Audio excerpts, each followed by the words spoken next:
നാം ചില വ്യക്തികളെ അമിതമായിട്ട് വിശ്വസിക്കുകയോ അമിതമായിട്ട് അവരിലേക്ക് ശ്രദ്ധ കേന്ദ്രീകരിക്കുകയോ ചെയ്യണമെന്ന് ദൈവം ഒരിക്കലും ആഗ്രഹിക്കുന്നില്ല.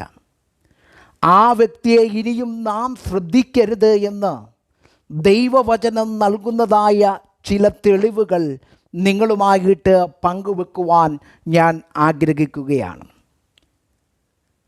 നമ്മുടെ ആത്മീക ജീവിതത്തിൽ നമുക്ക് ചെയ്യുവാൻ പറ്റുന്ന ഏറ്റവും മഹത്വകരമായ കാര്യത്തിൽ ഒന്നാണ് ദൈവം പറയുന്ന വ്യക്തികളിൽ നിന്ന് ഒഴിഞ്ഞു മാറിപ്പോകുക, അല്ലെങ്കിൽ അവരെ ശ്രദ്ധിക്കാതിരിക്കുക എന്നുള്ളത്. ദൈവവചനം അതിന് നൽകുന്നതായ ചില തെളിവുകളുണ്ട്. ഒന്നാമതായിട്ട്, മുൻകാലങ്ങളിൽ നാം പലപ്പോഴും സഹായിച്ചതായ വ്യക്തിജീവിതങ്ങൾ, ആ പ്രവൃത്തി അവരിൽ ഒരു മാറ്റവും ഉണ്ടാക്കുന്നില്ല എങ്കിൽ അങ്ങനെയുള്ള വ്യക്തികളിൽ നിന്ന് നാം ഒഴിഞ്ഞു മാറണം എന്ന് ദൈവത്തിൻ്റെ തിരുവചനം നമ്മെ പഠിപ്പിക്കുന്നു. സദൃശ്യവാക്യങ്ങളുടെ പുസ്തകം 26-ാം അധ്യായം അതിൻ്റെ 4-ാമത്തെ വാക്യത്തിൽ ഇപ്രകാരമാണ് പറയുന്നത്: നീയും മൂഢനെ പോലെ ആകാതിരിക്കേണ്ടതിന് അവൻ്റെ ഭോഷത്വം പോലെ അവനോട് ഉത്തരം പറയരുത് എന്നുള്ളതാണ്.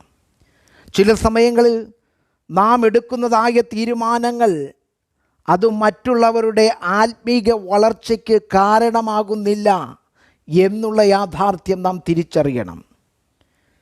അവരുടെ ചിന്ത പലപ്പോഴും നാം എടുക്കുന്നതായ തീരുമാനങ്ങൾക്ക് വിപരീതമായിരിക്കും. നാം എടുക്കുന്ന തീരുമാനം ഒരുപക്ഷെ അവരുടെ ആത്മീക വളർച്ചയ്ക്ക് ഉതകുന്നതാണ് എങ്കിലും അവർ ആ ഒരു ചിന്തയുമായിട്ട് യോജിക്കാത്തവരായിരിക്കും. അവരുടെ ചിന്ത നിങ്ങളെടുത്ത തീരുമാനത്തിൻ്റെ പരിണിതഫലം നിങ്ങൾ തന്നെ അനുഭവിക്കണം എന്നുള്ളതായ ചിന്താഗതിക്കാരായിരിക്കും. കാരണം അവർക്കതിൽ യാതൊരു ഉത്തരവാദിത്വമോ മറ്റൊരു തരത്തിലുള്ളതായ മാറ്റമോ അവർ ആഗ്രഹിക്കുന്നില്ല എന്നുള്ളതാണ് അതിൻ്റെ യാഥാർത്ഥ്യം. അതുകൊണ്ട് ഇങ്ങനെ എടുക്കുന്നതായ തീരുമാനങ്ങൾ അനുഗ്രഹത്തെക്കാട്ടിലുപരി ശാപത്തിന് കാരണമാകുമെന്ന് നാം മനസ്സിലാക്കേണ്ടത് വളരെ ആവശ്യമാണ്. നാം ചിലരെ അവരുടെ ആത്മീക ജീവിതത്തിൻ്റെ വളർച്ചയ്ക്ക് സഹായിക്കുമെങ്കിലും അവരിൽ നിന്ന് നമുക്ക് ലഭിക്കുന്നത് തിക്തഫലമായിരിക്കും. അതായത്, ഞാനൊരു ഉദാഹരണം പറഞ്ഞാൽ, വെള്ളത്തിൽ മുങ്ങി താണുപോകുന്നതായ ഒരു വ്യക്തിയെ രക്ഷിക്കുവാനായിട്ട് ഇറങ്ങിത്തിരിച്ച് രക്ഷിക്കുവാനായിട്ട് ശ്രമിക്കുമ്പോൾ പലപ്പോഴും ഈ വെള്ളത്തിൽ താണുപോകുന്നതായ വ്യക്തി രക്ഷിക്കാൻ ചെന്ന വ്യക്തിയെ കൂടെ പിടിച്ചു മുക്കുന്ന അവസ്ഥ പോലെ ആയിരിക്കും ഇതെന്ന് നാം തിരിച്ചറിയുക. അതായത്, അതുകൊണ്ട് ദൈവം നൽകുന്നതായ ഒരു അടയാളം ഇതാണ്. നാം പലപ്പോഴും ആത്മീക കാര്യത്തിൽ അവർക്ക് വളർച്ച സംഭവിക്കണം എന്ന് പറഞ്ഞ് കരുതിയ എല്ലാ കാര്യങ്ങളും നാം ചെയ്തു കൊടുത്തുവെങ്കിലും അവരിൽ ഒരു മാറ്റം നാം കാണുന്നില്ല എങ്കിൽ അങ്ങനെയുള്ള വ്യക്തിയെ വീണ്ടും നാം ശ്രദ്ധിക്കേണ്ട കാര്യമില്ല എന്ന് ദൈവത്തിൻ്റെ തിരുവചനം നമ്മെ പഠിപ്പിക്കുന്നുണ്ട്. 1 കൊരിന്ത്യരുടെ പുസ്തകം 5-ാം അധ്യായം അതിൻ്റെ 5-ാമത്തെ വാക്യത്തിൽ ഇപ്രകാരമാണ് പറയുന്നത്: ആത്മാവ് കർത്താവായ യേശുവിൻ്റെ നാളിൽ രക്ഷിക്കപ്പെടേണ്ടതിന് ജഡസംഹാരത്തിനായി സാത്താനെ ഏൽപ്പിക്കണം എന്ന് വിധിച്ചിരിക്കുന്നു എന്നുള്ളതാണ്. ചില സമയങ്ങളിൽ നാം ചില ശക്തമായ തീരുമാനങ്ങൾ എടുക്കണം. കാരണം അവർ ചെയ്ത പാപത്തിൻ്റെ ഫലം അവർ തന്നെ അനുഭവിക്കണം എന്ന് നാം കരുതേണ്ടത് ആവശ്യമാണ്. രണ്ടാമതായിട്ടുള്ളതായ ഒരു കാരണമെന്ന് പറയുന്നത്, തെറ്റായതിലേക്ക് മാത്രം ആ വ്യക്തിയുടെ ശ്രദ്ധ പോകുന്നുവെങ്കിൽ അങ്ങനെയുള്ളവരെ നാം ഒഴിവാക്കേണ്ടത് വളരെ ആവശ്യമാണ്. അതായത്, മുൻകാലങ്ങളിൽ നാം അവർക്ക് വേണ്ടി പ്രവർത്തിച്ചു, അവരുടെ ആത്മീക ഉന്നമനത്തിനായി നാം പ്രാർത്ഥിക്കുകയും പ്രവർത്തിക്കുകയും ചെയ്തു. എന്നിട്ടും അവരുടെ ശ്രദ്ധ തെറ്റായ കാര്യങ്ങളിൽ മാത്രമാണ് എങ്കിൽ അങ്ങനെയുള്ളവരെ നാം ഒഴിവാക്കേണ്ടത് വളരെ ആവശ്യമാണ്. സദൃശവാക്യങ്ങളുടെ പുസ്തകം 20-ാം അധ്യായം അതിൻ്റെ 3-ാമത്തെ വാക്യത്തിൽ ഇപ്രകാരമാണ് പറയുന്നത്: വ്യവഹാരം ഒഴിഞ്ഞിരിക്കുന്നത് പുരുഷന് മാനം, എന്നാൽ ഏത് ഭോഷനും ശണ്ട കൂടും എന്നുള്ളതായ യാഥാർത്ഥ്യം അവിടെ പറയുവാനായിട്ട് ഇടയായിത്തീരുന്നു. അതുകൊണ്ട് ചിലർ നമ്മുടെ മുമ്പിൽ, ഓർക്കുക, നാം ഉപദേശങ്ങൾ കൊടുക്കുമ്പോൾ, നാം കൈത്താങ്ങലുകൾ കൊടുക്കുമ്പോൾ അവർ നല്ല പോലെ നാടകം കളിക്കുന്നവരായിരിക്കും, അല്ലെങ്കിൽ പ്രഹസനം നടത്തുന്നവരായിരിക്കും. അങ്ങനെയുള്ളവരെ എന്തു ചെയ്യുമെന്നറിയാമോ? നമ്മുടെ ജീവിതത്തിൽ പിൽക്കാലത്ത് വലിയ കുഴപ്പങ്ങൾക്ക് തീ കൊളുത്തുന്നവരായിരിക്കും എന്നുള്ള യാഥാർത്ഥ്യം നാം മനസ്സിലാക്കേണ്ടത് വളരെ ആവശ്യമാണ്. കാരണം അങ്ങനെയുള്ള വ്യക്തികളെ തിരിച്ചറിഞ്ഞിട്ട്, നമ്മുടെ മുമ്പിൽ നാടകം കളിക്കുന്നതായ വ്യക്തികളെ തിരിച്ചറിഞ്ഞ് അവരിൽ നിന്ന് നമ്മുടെ ശ്രദ്ധയെ മാറ്റിവിടേണ്ടത് വളരെ ആവശ്യമാണ്. എന്തുകൊണ്ടാണെന്നറിയാമോ? അല്ലെങ്കിൽ ഇവർ നമ്മളെ വലിയ കുഴപ്പങ്ങളിൽ ചാടിക്കുവാനായിട്ട് ഇടയായിത്തീരും. ഇവരുടെ ഈ പ്രവൃത്തി നിമിത്തം നാം കുഴപ്പങ്ങളിൽ ചെന്ന് ചാടി നമ്മുടെ ആത്മീക ജീവിതത്തിന് അത് കോട്ടം വരുത്തുന്നതായിരിക്കും എന്ന് നാം തിരിച്ചറിയേണ്ടത് വളരെ ആവശ്യമാണ്.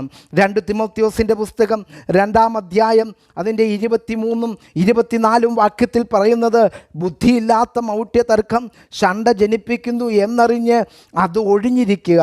കർത്താവിൻ്റെ ദാസൻ ശണ്ടയിടാതെ എല്ലാവരോടും ശാന്തനും ഉപദേശിപ്പാൻ സമർത്ഥനും ദോഷം സഹിക്കുന്നവനുമായി അത്രേ ഇരിക്കേണ്ടത് എന്നുള്ളതാണ് ദൈവത്തിൻ്റെ തിരുവചനം നമ്മെ പഠിപ്പിക്കുന്നത്. ഇങ്ങനെയുള്ള നാടകങ്ങൾക്ക് നാം ശ്രദ്ധ കൊടുക്കുന്നത് എരിതീയിൽ എണ്ണയൊഴിക്കുന്നത് പോലെ ആയിരിക്കും എന്നുള്ളതായ കാര്യവും നാം മനസ്സിലാക്കേണ്ടത് വളരെ ആവശ്യമാണ്. ഇങ്ങനെയുള്ളതായ പ്രവണതകൾ കടന്നു വരുമ്പോൾ നാം എന്തു ചെയ്യണമെന്നറിയാമോ? അവിടെ നാം മൗനം പാലിക്കുന്നത് തന്നെയാണ് നല്ലത്. നാം അവിടെ നിശബ്ദരായിരിക്കുന്നത് തന്നെയാണ് നല്ലത് എന്ന് നാം തിരിച്ചറിയുക.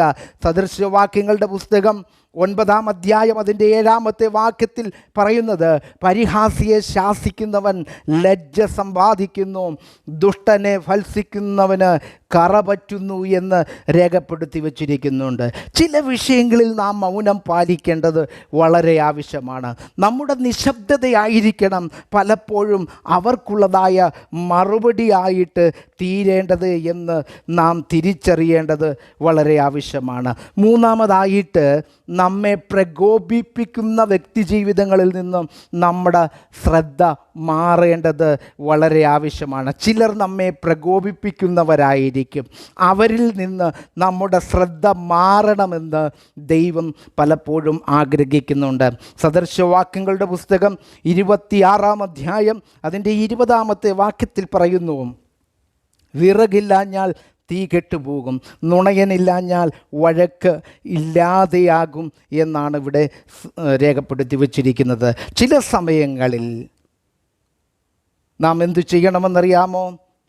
ചില ആളുകൾക്ക് ളിൽ നിന്ന് ഒഴിഞ്ഞു മാറേണ്ടത്, പ്രകോപിതരാകുന്ന ചില ആളുകളുണ്ട്.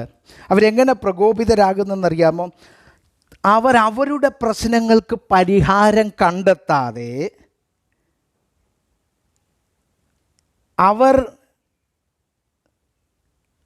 മറ്റുള്ളവർക്ക് പ്രശ്നം സൃഷ്ടിക്കുന്നവരായി മാറാനായിട്ട് ശ്രമിക്കുന്നുണ്ട്. അതായത് അവർ വലിയ പ്രശ്നങ്ങളില്ല, പക്ഷെ ആ പ്രശ്നത്തിന് പരിഹാരം കണ്ടെത്തുന്നതിനെക്കാട്ടിലുപരി പ്രശ്നങ്ങൾ സൃഷ്ടിക്കുവാനാണ് ഇങ്ങനെയുള്ള വ്യക്തികൾ ശ്രമിക്കുന്നത്. അപ്പോൾ നാം വീണ്ടും വീണ്ടും ഇങ്ങനെയുള്ളതായ വ്യക്തികളെക്ക് ശ്രദ്ധ കൊടുത്തി അവരെ തിരുത്തുവാനായിട്ട് അല്ലെങ്കിൽ അവരെ നന്നാക്കുവാനായിട്ട് ശ്രമിക്കുമ്പോൾ പറ്റുന്ന കുഴപ്പം എന്താണെന്നറിയാമോ?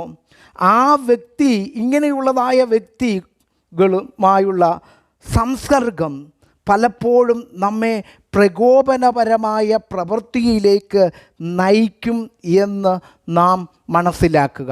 ഒരു ഉദാഹരണം പറഞ്ഞാൽ, ചെളിയിൽ കിടക്കുന്നതായ ഒരു പന്നിയെ ആ ചെളിയിൽ നിന്ന് പുറത്ത് കൊണ്ടുവരുവാനായിട്ട് ശ്രമിക്കുമ്പോൾ പന്നിക്കിഷ്ടം ആ ചെളിയിൽ തന്നെ കിടക്കുന്നതാണ്. അതുകൊണ്ട് അതെന്ത് ചെയ്യത്തില്ല, ഒരിക്കലും സ്വമനസാലെ ചെളിയിൽ നിന്ന് വെളിയിൽ വരുവാനായിട്ട് താല്പര്യപ്പെടുകയില്ല എന്ന് മനസ്സിലാക്കണം. അപ്പോൾ ഇതിനെ എത്ര ശ്രമിച്ചാലും ഇത് വെളിയിലേക്ക് വരാത്തതിനെ നാം പിടിച്ച് കരയ്ക്കകത്തേക്ക് കൊണ്ടുവരുവാനായിട്ട് ശ്രമിച്ചാൽ നാമും ആ ചെളിയിൽ വീണു പോകുവാനായിട്ട് ഇടയുണ്ടാകും എന്ന് നാം മനസ്സിലാക്കുക. ഓർക്കുക, എല്ലായ്പ്പോഴും നിങ്ങൾക്കെതിരെ സംസാരിക്കുന്ന അല്ലെങ്കിൽ നിങ്ങൾക്കെതിരെ പ്രവർത്തിക്കുന്നതായ വ്യക്തികളുമായിട്ട് നിങ്ങൾ വാദപ്രതിവാദത്തിൽ ഏർപ്പെടരുത്. അവരിൽ നിന്ന് നാം ഒഴിഞ്ഞു മാറേണ്ടത് വളരെ ആവശ്യമാണ് എന്നുള്ള യാഥാർത്ഥ്യം നാം തിരിച്ചറിയുക.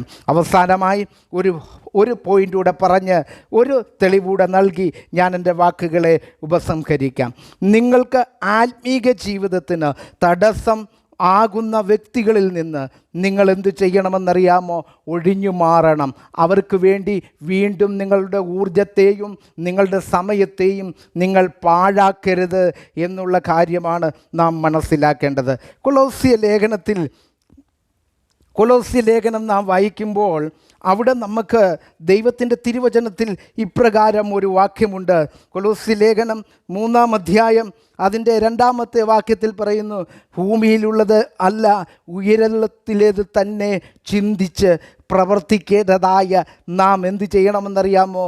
അതുകൊണ്ട് ഇങ്ങനെയുള്ളതായ സംസർഗത്തിൽ ഇങ്ങനെയുള്ളതായ വ്യക്തിജീവിതങ്ങളുടെ പുറകെ പോയി വെറുതെ സമയം പാഴാക്കുമ്പോൾ അത് നമ്മുടെ പ്രാർത്ഥനയിലും ആരാധനയിലും ബൈബിൾ പഠനത്തിനും ഒക്കെ തടസ്സമാകുന്നു എന്നുള്ള കാര്യം നാം മനസ്സിലാക്കുക. അതുകൊണ്ട് ഇങ്ങനെയുള്ള വ്യക്തികളെ നാം എന്ത് ചെയ്യണം? ഒഴിഞ്ഞു പോകണം. ദൈവത്തെക്കാൾ ഉപരി നാം ഇങ്ങനെയുള്ള വ്യക്തികളെ പറ്റി ചിന്തിക്കുന്നുവെങ്കിൽ നാം അത് ഒഴിവാക്കേണ്ടത് വളരെ ആവശ്യമാണ്.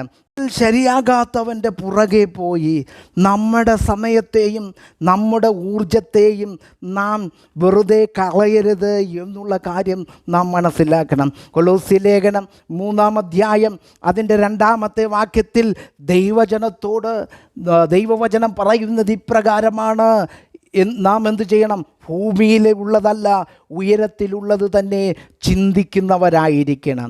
ഇങ്ങനെ ഒരു മാറ്റവും കാണാത്ത ജീവിതത്തിൽ ഒരു മാറ്റവും ഒരു ചേഞ്ചസും നമുക്ക് കാണുവാൻ കഴിയാത്ത വ്യക്തിയുടെ പുറകെ പോയി വെറുതെ നമ്മുടെ പ്രാർത്ഥനാ സമയങ്ങളും നമ്മുടെ ആരാധനയ്ക്കും നമ്മളുടെ ബൈബിൾ പഠനത്തിനും മുടക്കമുണ്ടാക്കാതെ അങ്ങനെയുള്ളതായ വ്യക്തികളിൽ നിന്ന് നാം ഒഴിഞ്ഞിരിക്കേണ്ടത് വളരെ ആവശ്യമാണ്.